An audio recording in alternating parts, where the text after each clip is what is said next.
Senhor, deixa eu ver se esse negócio funciona. Quem está vivo dá um glória aí, deixa eu ver.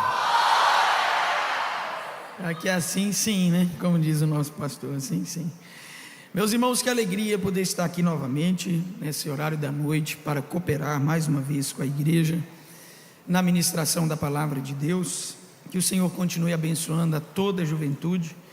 Eu quero desde já externar a minha alegria e a minha gratidão em dizer que foi um prazer poder estar aqui com os irmãos, conhecendo a esta igreja na Paraíba, podendo cultuar juntamente com essa juventude que tem sido uma referência no nosso Brasil. Que Deus continue abençoando cada um de vocês, fazendo próspero esse trabalho e frutífera a obra das mãos daquele que trabalham nele. Minha gratidão e a minha alegria em poder ter estado aqui com os irmãos. Para meditar nessa noite, eu gostaria de convidá-los a abrir a sua Bíblia comigo no Evangelho de Jesus Cristo segundo escreveu Mateus. O capítulo é o 22 e nós vamos ler do 34 ao versículo de número 40. Enquanto você vai localizando, eu quero continuar externando a Deus a minha gratidão em favor da vida do pastor Agábio. Muito obrigado, pastor Agábio, pela confiança de nos permitir estar aqui, de nos estender o tão honroso convite. Meu muito obrigado. Também glorificar a Deus pela vida do pastor José Carlos de Lima, pastor presidente dessa igreja, que nos abre as portas. Deus abençoe em nome de Jesus. E saudando esses pastores, eu gostaria de saudar a todos os companheiros que estão na retaguarda. Que Deus em Cristo Jesus continue vos abençoando em nome de Jesus. Mateus capítulo 22, a partir do versículo de número 34, quem encontrou diga amém. A palavra do Senhor diz assim: assim que os fariseus ouviram que Jesus havia deixado os saduceus sem palavras, reuniram-se em conselho, e um deles, juiz perito na lei, formulou uma questão para submeter Jesus à prova. Mestre, qual é o maior mandamento da lei?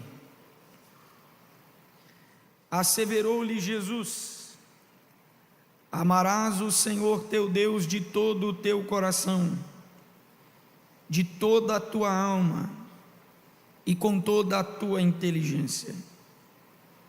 Este é o primeiro e maior dos mandamentos. O segundo, semelhante a este, é: amarás o teu próximo como a ti mesmo. A estes dois mandamentos estão sujeitos toda a lei e os profetas. Permaneça com a sua Bíblia aberta. Meus irmãos, na parte da tarde, eu estive falando aos irmãos, em Lucas 18, a partir do versículo de número 1, acerca das esperanças e o grande ápice da oração. As nossas esperanças é que nós temos uma identidade diante de Deus, como escolhidos, amigos e filhos, como também temos os nossos representantes, Jesus Cristo, nosso sumo sacerdote, e o Espírito Santo, nosso intercessor fiel, que nos ajudam diante de Deus, que é o nosso juiz e Pai. Eu fechei o último ponto dizendo aos irmãos acerca do ápice da oração, que é o próprio Deus. O melhor da oração é poder desfrutar da pessoa bendita do nosso Deus. E caminhando neste mesmo sentimento,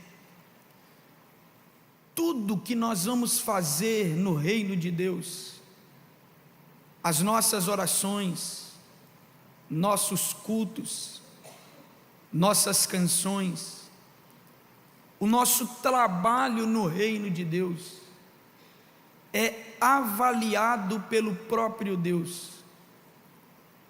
Nem tanto a quantidade daquilo que nós fazemos, mas com qual essência nós estamos fazendo todas estas coisas? E tudo que nós vamos fazer no reino de Deus, nós devemos fazer com amor. O sentimento que Deus espera em nós, ao caminharmos com Ele, a servirmos a Ele, não é nada mais, nada menos do que amor. Amor sincero a Deus, amor transparente a Deus, o amor que faz de Deus o nosso último e o nosso primeiro desejo, sendo Ele o Rei que impera sobre o nosso coração. Pensando nisso, eu gostaria de provocar os irmãos a pensarem comigo nesta noite. Imagine um casal casado há muitos anos. Eles moram na mesma casa, eles dormem no mesmo quarto, eles desfrutam o mesmo tempo. Toda a liturgia da vida mecânica, da vida de casados, funciona muito bem. Toda a liturgia está em dia. No entanto, apesar da liturgia estar em dia, na vida deste casal, o carinho diminuiu, o diálogo esfriou, e todas as coisas caíram em simples rotina. Nada mais, nada menos do que rotina. O compromisso de honrar até permanece ali. O compromisso de estar perto ainda está muito presente. Mas o amor já não é mais o mesmo, pois o amor se esfriou, o amor mudou, o amor se perdeu. Olhando para isso, ambos sabem que existe um vínculo, mas falta algo essencial: a demonstração deste amor, as evidências deste amor, que comprovam com atitudes aquilo que as palavras estão dizendo. O que eu quero dizer com esse exemplo ao coração dos irmãos aqui nesta noite é: a pergunta central dentro deste exemplo é: você sabe que esta pessoa lhe ama, mas será que em retorno ela sente que você a ama? Ela tem a percepção que você a ama? Ela consegue atestar e confirmar que você a ama? Não, meus irmãos, eu não estou falando de casamento, eu estou falando do nosso relacionamento com Deus. Eu estou falando da nossa relação com Deus. Eu estou falando da nossa caminhada com o nosso Deus. Olhe para mim, uma verdade incontestável das Escrituras, e que para nós é muito mais prazeroso falar sobre ela, é essa: Deus me ama. Só para ter uma confirmação disso que digo nesta noite, quantos podem atestar esta verdade? Você sabe que Deus lhe ama? Dê um sinal com as suas mãos. Deus nos amar é uma verdade incontestável das Escrituras. Deus nos amou com um amor incondicional que nem todas as palavras do mundo, na sua mais sábia sabedoria, têm a capacidade de descrever. Nós não conseguimos compreender a imensidão do amor de Deus e por que Ele nos ama de maneira tão intensa. As Escrituras consolam a nossa alma com esta verdade: Deus nos ama. Deus nos amou com amor eterno. Jeremias capítulo de número 31, versículo de número 3, o Senhor disse: vindo de uma terra distante, o Senhor apareceu a Israel assegurando: com amor eterno te amei, com amor leal te atraí para mim mesmo.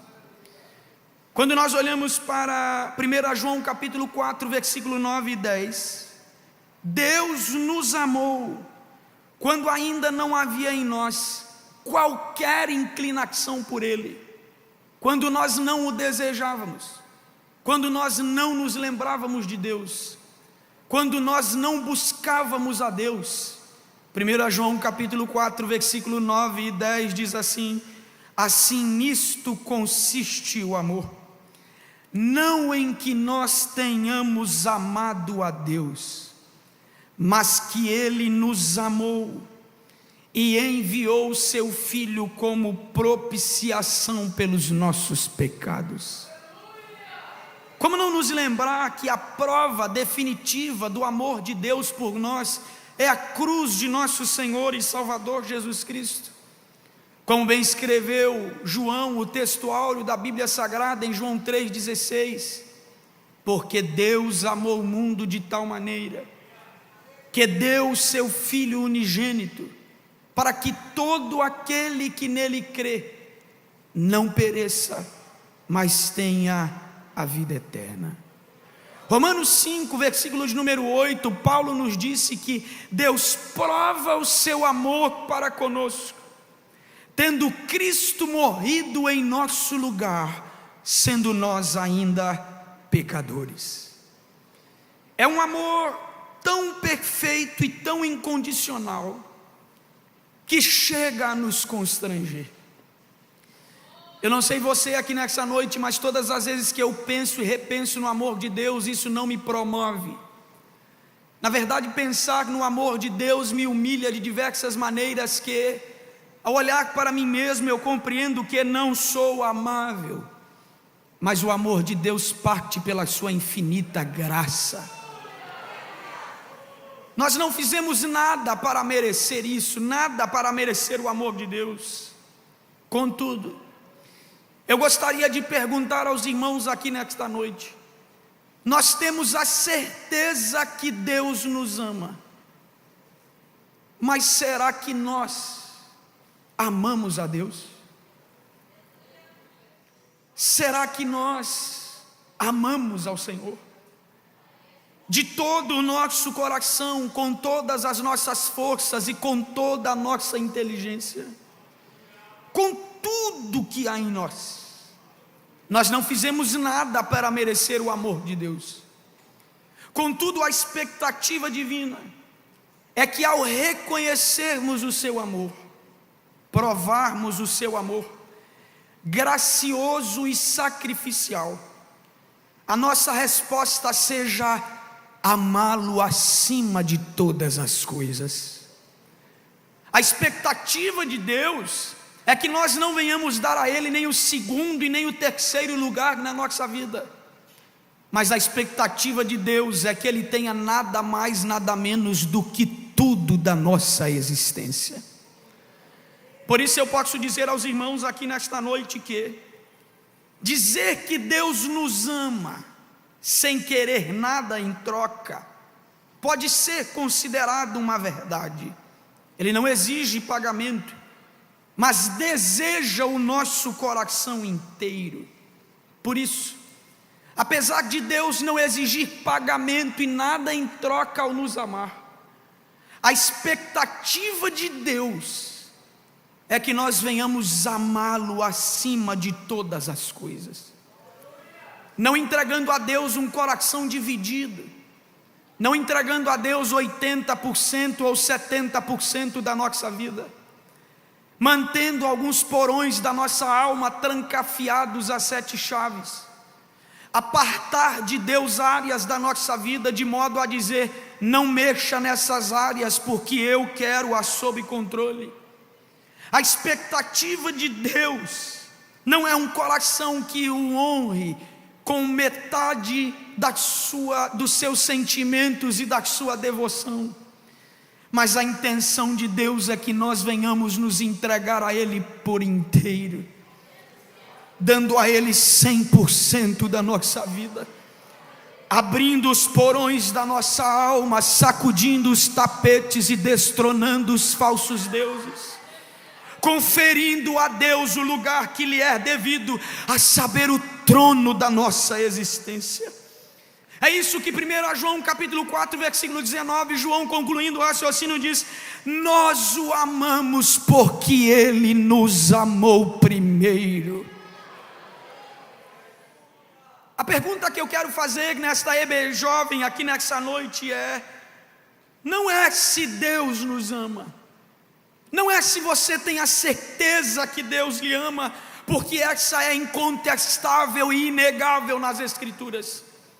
A pergunta que ecoa entre nós aqui nessa noite será que Ele tem todo o nosso amor? Será que Deus tem toda a nossa devoção? Será que Deus tem todo o nosso sentimento? Será que Deus tem tido toda a nossa existência? Não se trata apenas de pronunciar que amamos a Deus, de cantar belas canções para Deus. Não se trata apenas de belos hinos e poesias, porque o que comprova o nosso amor para com Deus não são as nossas belas declarações, são as nossas atitudes. A nossa vida que glorifica o nome do Senhor é o atestado de que verdadeiramente o amamos. Quando honramos nas nossas decisões, quando o buscamos acima de todas as coisas e o desejamos como o maior tesouro da nossa existência, é nessa hora que Deus respira a fragrância do nosso amor por Ele. Não se trata de cantar belas canções, não se trata de belos discursos, se trata de uma vida que glorifique o nome do Senhor. Trata-se de viver em resposta a esse amor, de maneira que Deus seja honrado com primeiro lugar na nossa vida. É exatamente neste ponto que Mateus 22 nos confronta, nos aperta e nos esmaga. A Bíblia diz para nós no versículo de número 34, que os fariseus, ouvindo que Jesus havia deixado os saduceus sem palavras, reuniram em conselho, e um deles, juiz perito na lei, formulou uma questão para perguntar a Jesus: qual o maior mandamento? Qual o maior mandamento da lei? É necessário observar que neste momento Jesus está nos últimos momentos do seu ministério terreno. Aquela, sem dúvida, foi uma das semanas mais agitadas dos últimos 3 anos e meio de sua existência. Mais pesada, mais densa, mais turbulenta, porque até este momento Jesus estava mexendo no ninho de vespeiros.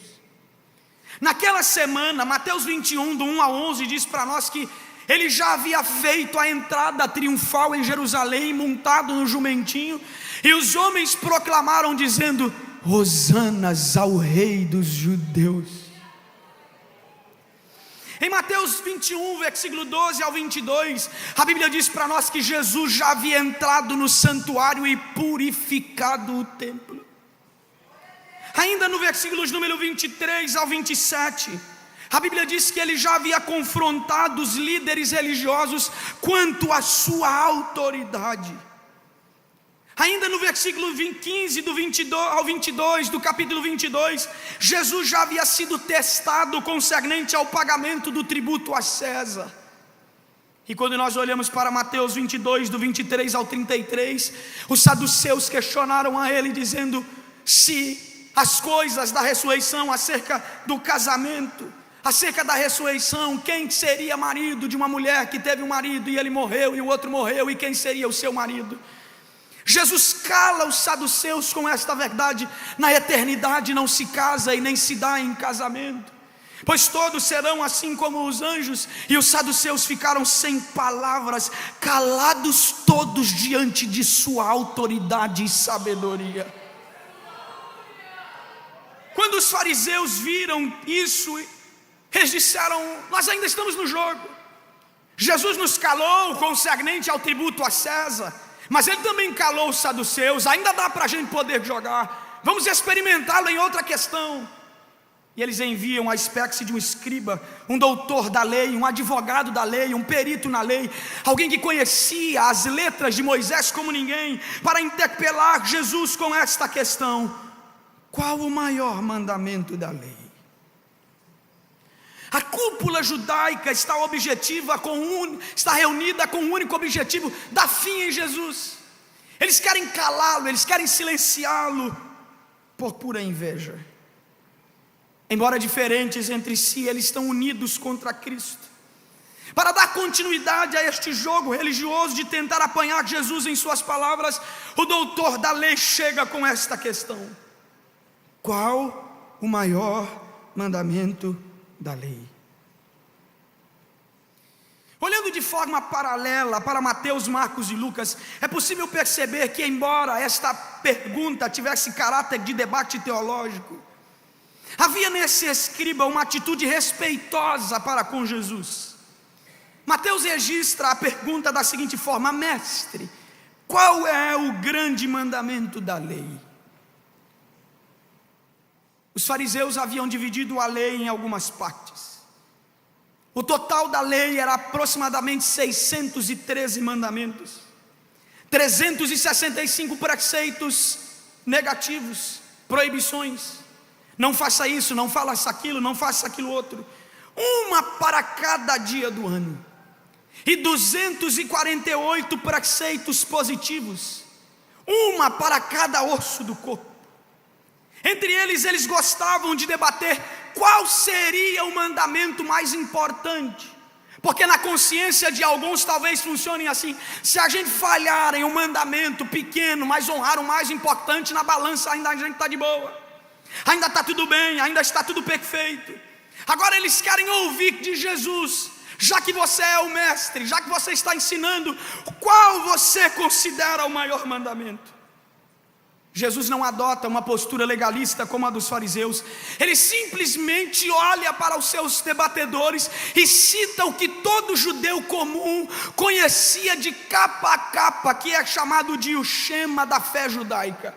Registrado em Deuteronômio capítulo 6, versículo 4 ao 9, está escrito: ouve, Israel, o Senhor nosso Deus é o único Senhor. Amarás, pois, o Senhor teu Deus de todo o teu coração, de toda a tua alma e com toda a tua força. Estas palavras que hoje te ordeno estarão no teu coração, tuas inculcarás nos teus filhos, e delas farás assentada em tua casa, andando pelo caminho, ao deitar-te, ao levantar-te. Também as atarás como um sinal na tua mão, e a ti serão por frontal entre os joelhos, e as escreverás nos umbrais de tua casa e nas tuas portas. Todos devem ouvir: o Senhor nosso Deus é o único Senhor, e amarás o Senhor teu Deus de todo o teu coração. Inculquem isso na cabeça das crianças, que todos ouçam: este é o mandamento.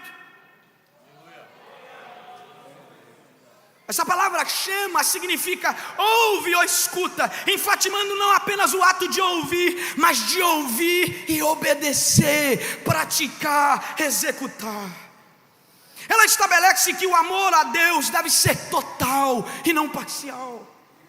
Ela estabelece que o amor a Deus não deve ser raso, mas profundo. Ela estabelece que o amor a Deus não deve ser paliativo, mas ele deve ser como um rio que deságua no mar, entregando a Deus tudo, absolutamente tudo o que nós temos. Não se trata de obediência mecânica, fria, vazia, ritualista, mas de uma vida de amor e devoção a Deus.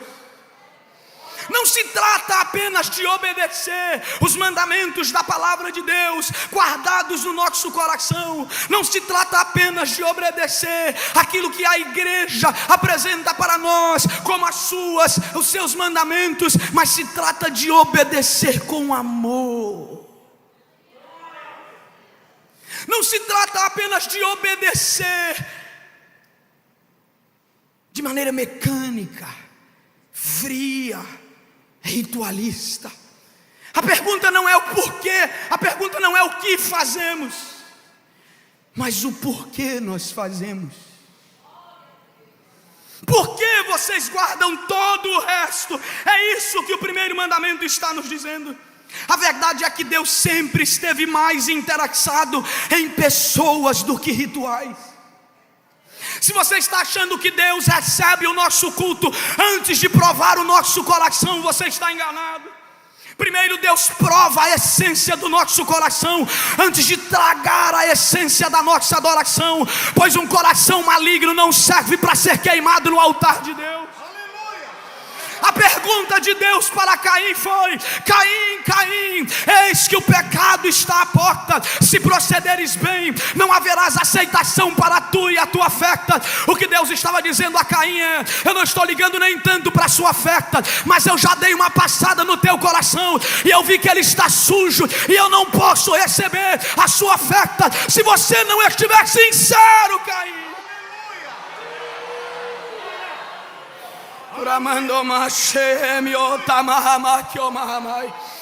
Irmãos, se nós perdermos o amor, nós perdemos todo o resto.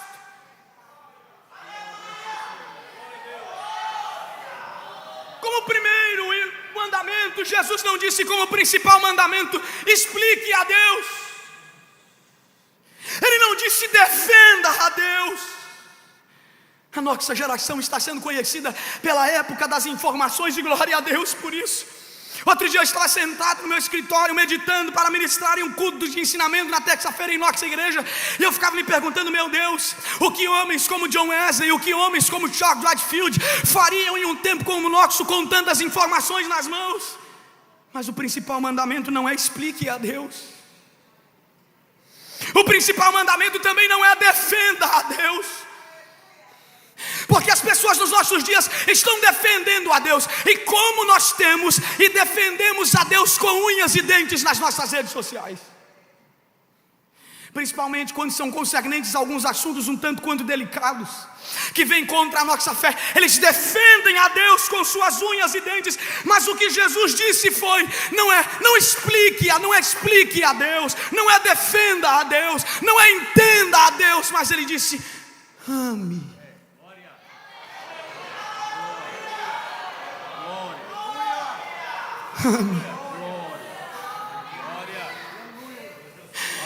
Permita-me dizer nessa noite, se soar um pouco pesado, aprume os ouvidos.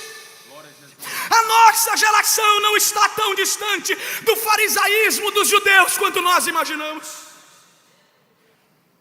Nós frequentamos a igreja, nós conhecemos e defendemos as Escrituras, nós cumprimos as regras, nós obedecemos aos costumes, mas muitos estão frequentando a casa sem amar o morador.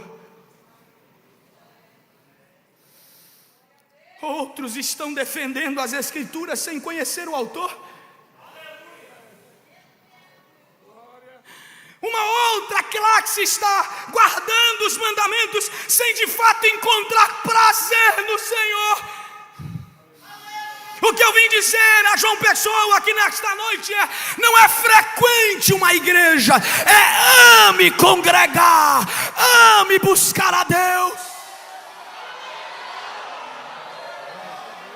Eu não vim dizer aqui nessa noite: faça um curso de teologia para se tornar um apologeta frio e apático, mas eu vim dizer: ame as Escrituras e ame o autor das Escrituras.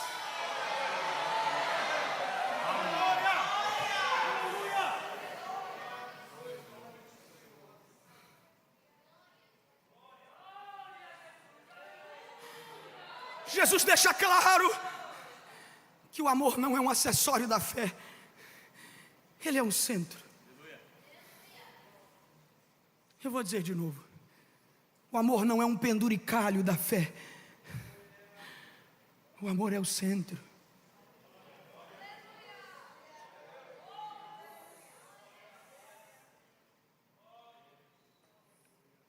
A pergunta que eu quero fazer a você aqui nessa noite não é se seu pai foi crente, seu avô foi crente, seu tataravô foi crente. A pergunta que eu quero fazer a você aqui nessa noite não é se você veio engomadinho, com um terno, uma gravata, um sapato brilhoso, um saião no pé. A pergunta que eu vim fazer a você nessa noite é: você ama o que está fazendo?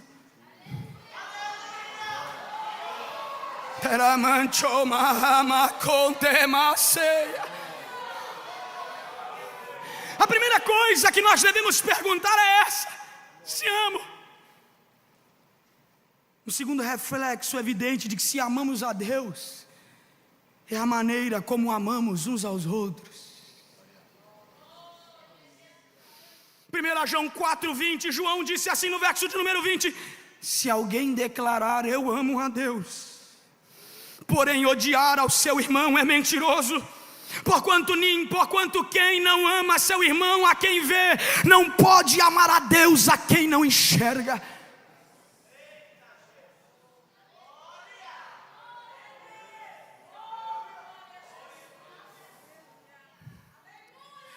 Permita-me, olhe para a nossa convivência, e como nós somos rápidos em matar uns aos outros do que nos amar e nos apoiar. Olhe para as redes sociais agora e veja páginas de fofoca de internet serem sustentadas por ímpio pregador não crentes, que são rápidos em assassinar quem já está sangrando.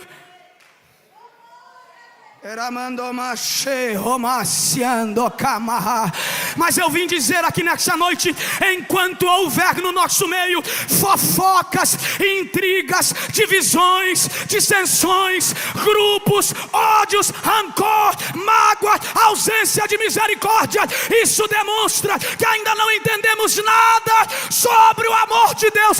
Nada, nada, nada, nada.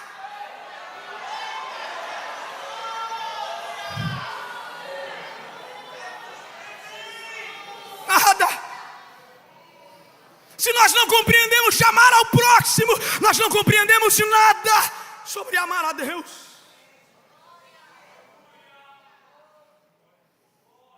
Por isso eu quero dizer aqui nessa noite: se nós amássemos mais a Deus. Você pode repetir esta frase comigo? Diga: se nós amássemos mais a Deus. Se nós amássemos mais a Deus, odiaríamos mais o nosso pecado. Se alguém quiser me ajudar agora, o pastor Agabe paga R$5 depois do culto. Obrigado.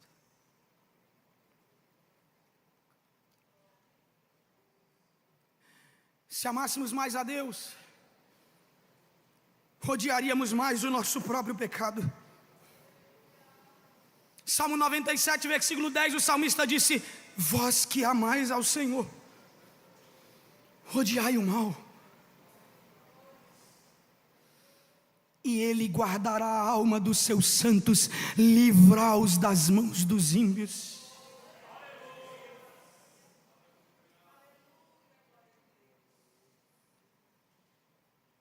A Bíblia nos convoca a esse autoexame. Tiago 4, versículo 8, ele diz assim: chegai-vos a Deus, e Ele se chegará a vós. Mas o versículo não para aí. Tiago conclui e diz assim: limpai as mãos, pecadores, vós de duplo ânimo, purificai o coração. Outra maneira, se nós sabermos se amamos a Deus, é como nós tratamos o nosso próprio pecado. Como nós enxergamos os nossos pecados pessoais. Como nós enxergamos as nossas próprias falhas. Olhe para mim. Eu costumo dizer que no nosso meio o pecado dos outros deve ser condenado e exposto, enquanto os nossos devem ser ocultado e guardado.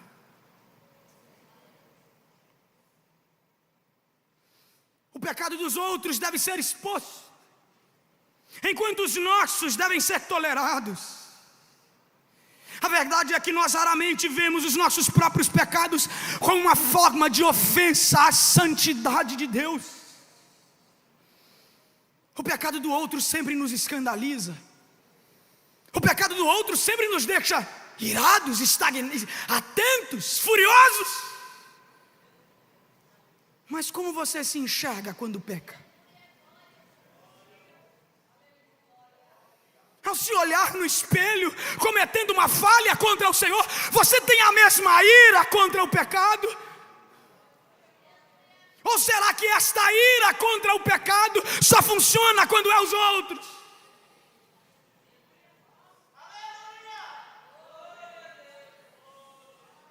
a gente sempre explica o nosso pecado, a gente relativiza o nosso pecado.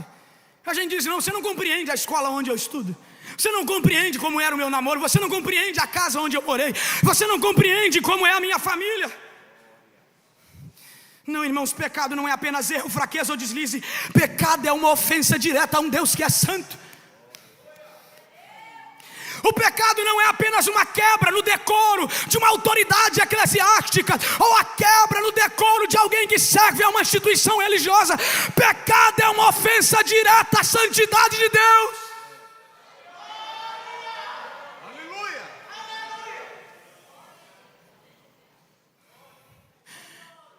Observe bem, quando algumas pessoas decidem abrir o coração para o pecado, quando eles decidem pecar realmente, eles não pensam em Deus.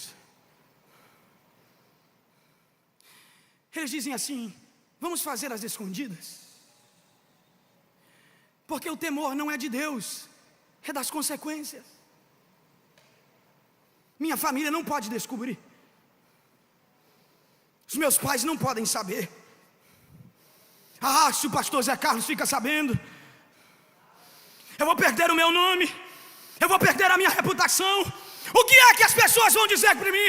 Não, o que importa em primeiro lugar não é o que as pessoas pensam, é o que Deus está dizendo. Porque tememos mais aos homens que podem matar o corpo, e não tememos mais a Deus que pode matar a alma.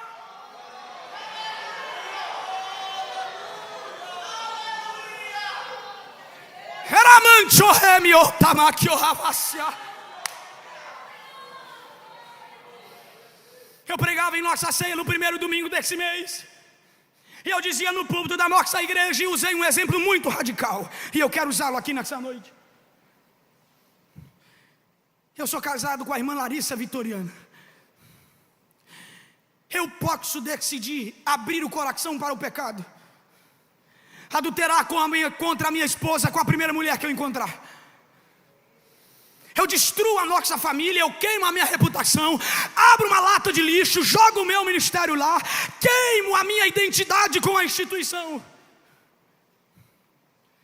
Mas o maior ofendido com tudo isso não será a igreja, não será minha esposa, será Deus.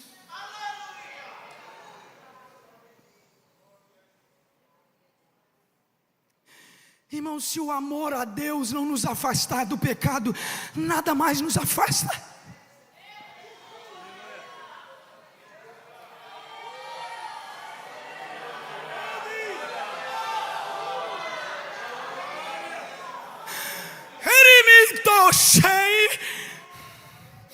Se o amor a Deus não nos afastar do pecado, nada mais tem a capacidade de nos afastar.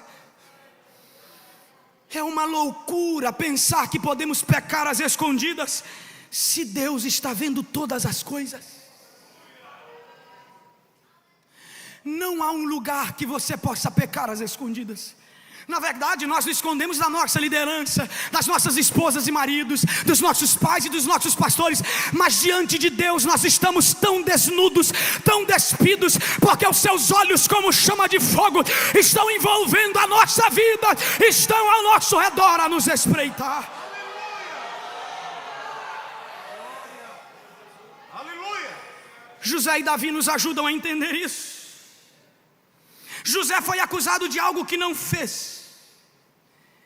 Ele tinha a oportunidade perfeita, ele tinha o momento perfeito, tinha ninguém em casa, estava sozinho, e ele, a mulher de Potifar, e ela investindo sobre ele durante dias e dias.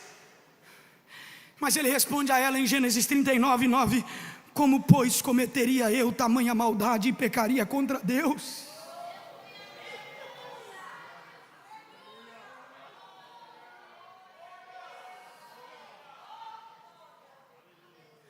Pastor José Carlos, a primeira preocupação de José não é nem tanto com Potifar, a primeira preocupação dele é: Deus está vendo. Como eu posso fazer uma coisa dessas com aquele que é o autor e consumador de minha vida? Eu honrarei a Deus antes de honrar as autoridades sobre mim. Eu amo a Deus e não abrirei o coração ao pecado.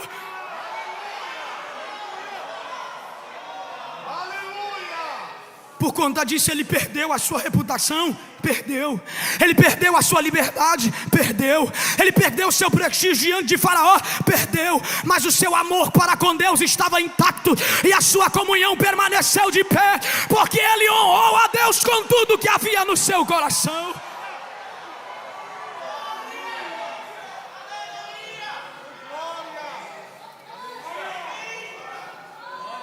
Não, eu não espero muito glória a Deus nessa noite, eu espero intercessão. Davi, pelo contrário, enquanto Davi pensou mais na sua reputação, quando ele adulterou com Betseba, ele pensou tanto na sua reputação que matou o seu amigo Urias. Ele pensou tanto na sua reputação que ele abriu uma vala, enterrou o seu pecado e passou meses deitado sobre ele, pensando que tudo estava em oculto.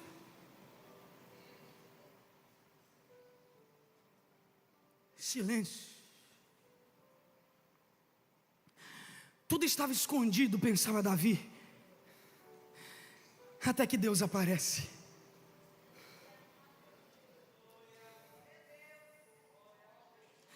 E o confronta por intermédio de Natã. Você quer ver um outro exemplo de quando as pessoas pensam mais na sua reputação? Judas amou tanto o dinheiro que vendeu a Jesus por 30 moedas de prata. Quando Jesus olha para ele e diz: o que tens de fazer, faz depressa. Porque se nós não amamos como honrando como primeiro lugar da nossa vida, irmãos, o que temos de fazer, fazemos depressa. Se precisamos mentir, mentimos depressa. Se precisamos cometer imoralidades, cometemos depressa. Se precisamos pecar, pecamos depressa. Mas quando o amor a Deus é verdadeiro, ele não produz justificativas, ele produz quebrantamento. Foi isso que aconteceu com Davi, quando ele parou de pensar em sua reputação e devolveu a Deus o lugar que lhe era de direito. Ele escreveu uma das mais belas canções e ele clamou dizendo: tem piedade de mim, ó Deus, segundo a sua misericórdia, conforme a tua grande clemência, apaga as minhas transgressões, lava-me de toda a minha culpa e purifica-me do meu pecado, pois no meu íntimo reconheço as minhas transgressões e trago sempre presente o horror do meu pecado. Pequei contra ti somente, e pratiquei o mal que tanto reprovas. Portanto justa é a tua sentença, incontestável é ao julgar-me condenado. Reconheço que sou pecador desde o nascimento, sim, desde que me concebeu minha mãe. Sei que tu queres estabelecer a verdade no meu interior, e no meu coração ministras a sabedoria.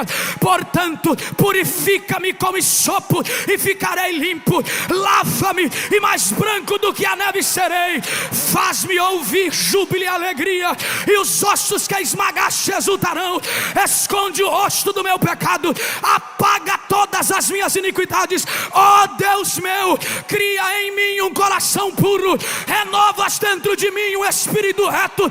Não me afastes da tua presença, nem retires de mim o teu Santo Espírito, e dai-me outra vez o gozo da tua salvação.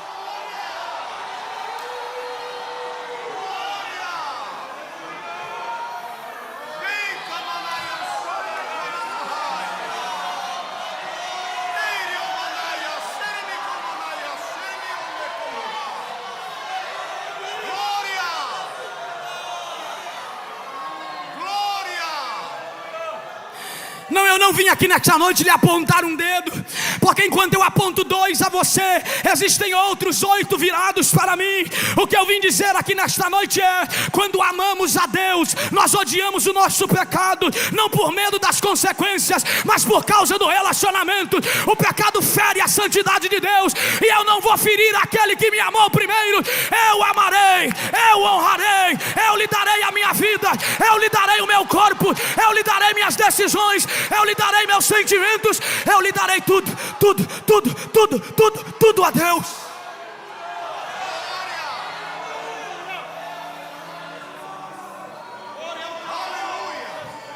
Tudo. Será que você pode levantar as mãos nesta noite e dizer: hoje, Senhor, eu não trouxe ofertas físicas, eu trouxe a minha alma para queimar em teu altar.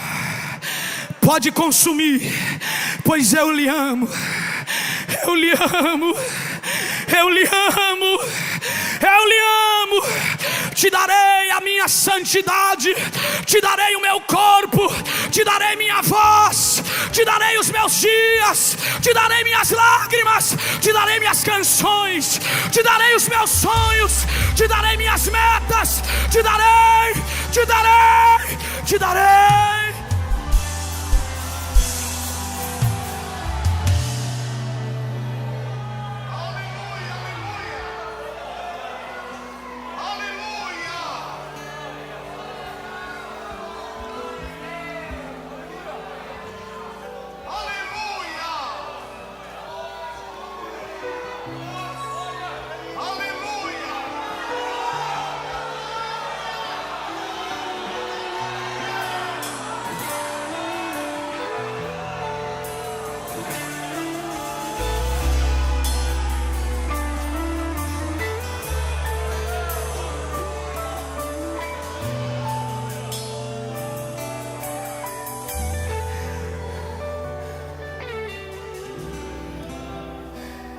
A nossa geração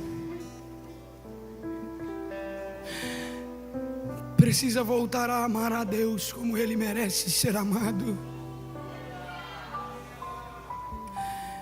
Eu tinha mais 2 pontos, mas o tempo não nos permite. Eu gostaria de parar e frisar aqui.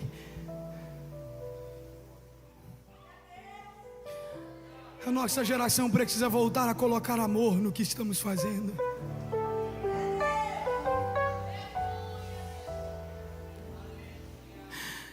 Nós precisamos voltar a amar a Deus com tudo que há em nós.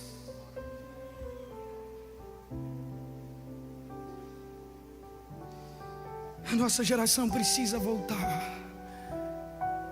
a desejar a Deus.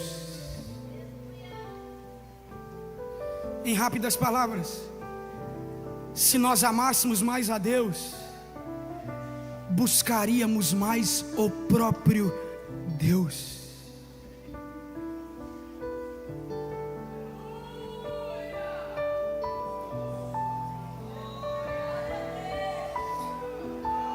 Sabe qual é uma das características da fome? Desespero. Diga comigo, desespero. Você está desesperado. Quem ama a Deus e busca mais de Deus, anda desesperado para encontrar Deus. Deixa eu dizer uma palavrinha para alguém aqui nessa noite. Celebração já passou faz meses. Nós estamos em fevereiro. Deus está te querendo de novo.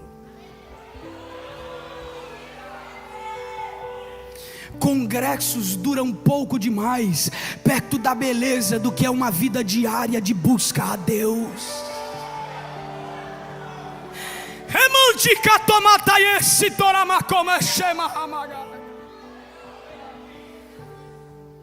Os teólogos mais tradicionais, uma loucura com o que eu vou dizer agora, mas eu preciso dizer: Deus está com saudade de nós.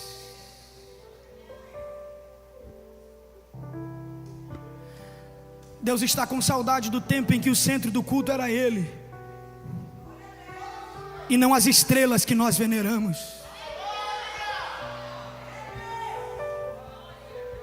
Deus está com saudade do tempo em que o louvor era para agradar ao seu coração e não para preencher a lacuna da nossa carência emocional.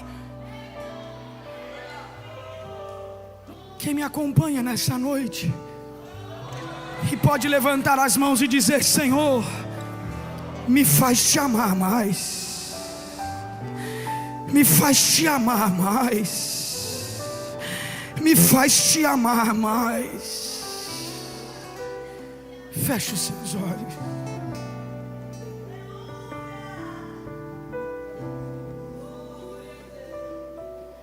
Senhor,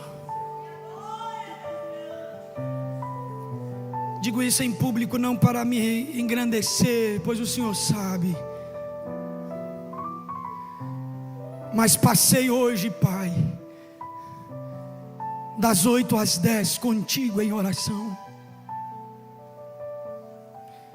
Se a tua palavra na minha boca nesta noite é verdade, derrame um quebrantamento sobre nós agora. Não lágrimas vazias, canções vazias, mas mova o nosso interior agora, reacendendo a chama do nosso amor por ti. Pois esse é o maior mandamento: amarás ao Senhor teu Deus de todo o teu coração.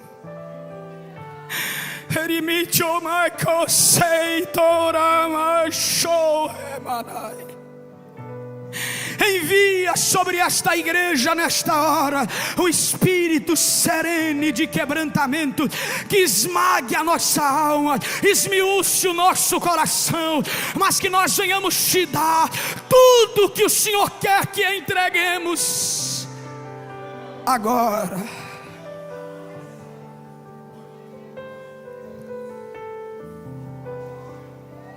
E que Deus abençoe a sua igreja.